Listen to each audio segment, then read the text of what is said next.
Good evening, and thank you very much for joining us. An extensive raid in the border city slammed 11 suspects behind bars.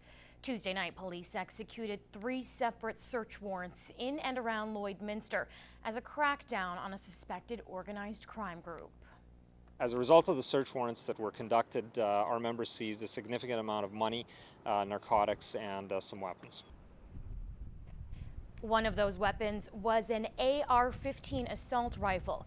Police say they'll relieve more details on the arrests investigation later. we entered into has been going on for a little while now, and it is continuing at this time, so we still have some work that we're doing.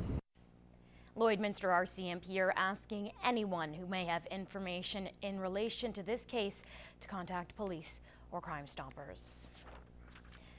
Imagine losing everything you own. That's reality for one local family after fire ripped through their home last week, burning it to the ground. The Rausers were left with nothing but the clothes on their back, and today the family of 7 are picking up the pieces with the help of the community. Estanislao has the story. It was 1:30 in the afternoon when Marla Rauser and her son were out for a walk and suddenly saw their home engulfed in flames. Arm in arm, Marla and her husband agreed to tell their story, but did not want their faces on camera. We weren't gone about 5 minutes up the road when he said, "Mommy, look at the black smoke." And I turned around and looked. I knew my daughter was upstairs in the bedroom. And ran towards the house, and she ran towards me. She had my phone, the poor kid. This is what's left of the Rausers' home. It used to be a story-and-a-half high, but now all that remains are ashes. Marla's phone was the only thing her 12-year-old daughter could salvage. She tried to go into the house, but it almost cost her her life. And thought my kids were in there, and then I heard things exploding inside the house. The glass was exploding, and I kept thinking, my kids are going to get hurt. And then I after that, I don't know what happened. Donna McCourt and her husband lives a half-mile away and saw the destruction. She describes the Rauser family as more than good neighbors and was shocked at what happened. Absolutely sick. I felt so bad for them because it's taken everything that they had in the house. Like, it's completely gone. Compelled by the tragedy, Donna set up a donations account to help. I hope for them to have a nice house, and that's going to help erase some of the memories of this bad day that they had last week. Donations can be made to any Synergy Credit Union in Lloydminster and surrounding area under Robert and Marla Rauser's name. The family are living in a temporary home for now in hopes they can one day rebuild their completely destroyed home. Everything I own is gone.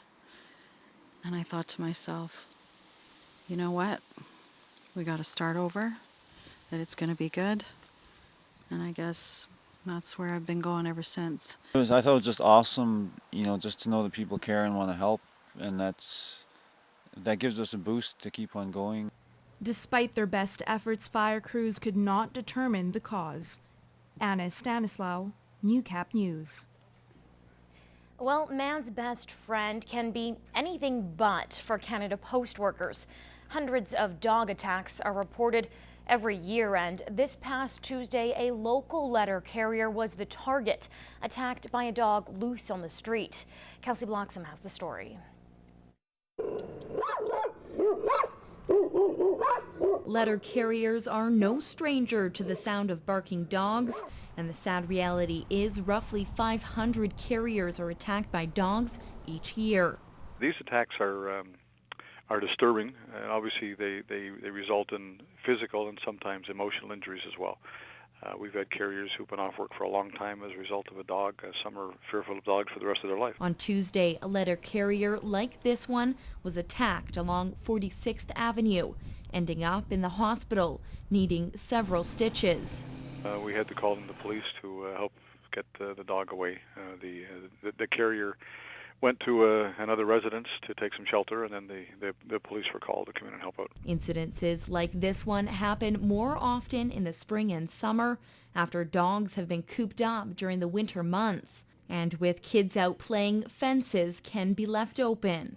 Dogs are very territorial. I mean, that's what they do. We're not blaming the dogs in these instances, but it's the pet owners that have to be aware that people are in their neighborhoods, visiting their premises to do their job, and we just request that dogs be kept out of the way. Owning a dog is a responsibility. It's not a right.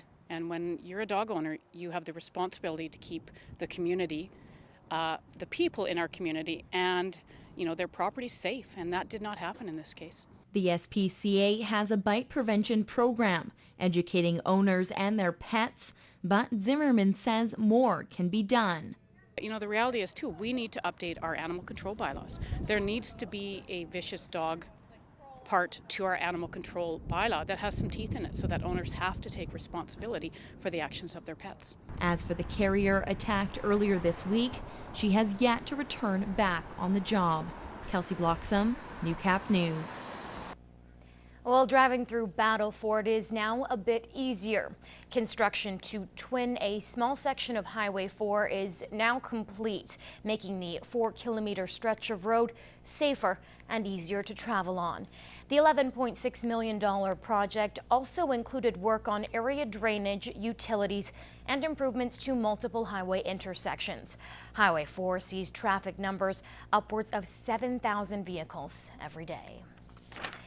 Well, it's been over 30 years since a revamp of Lloydminster's charter, and after over a decade of work and review, the city is presenting proposed changes.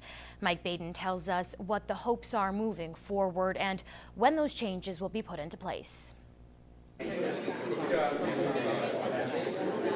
Political figures along with the public gathered last night for an information sharing session to discuss an updated city charter. Municipal legislation has changed in both the province of Saskatchewan and Alberta, and what we need to do is get the charter updated so that we are operating under that same legislation in Lloydminster. Unless otherwise provided in the charter, Alberta legislation applies on the Alberta side of the community, and the Saskatchewan legislation applies only on the Saskatchewan side. Lloydminster is a unique city and it requires unique legislation, and that legislation needs to be updated so that it can move into the next several decades. Work on the new charter has been ongoing for almost 12 years now, and the public is still sometimes confused with who officially appoints the charter. It's been a collaboration between the two provincial governments. The charter does not belong to the city of Lloydminster. The charter is actually provincial legislation that is adopted by both the provincial governments. Both provinces are working hard to implement the new charter as soon as possible. Our hopes are that the governments of Saskatchewan and Alberta will later this year be able to adopt orders in council to bring it in early in 2013. Mike Baden, Newcap News.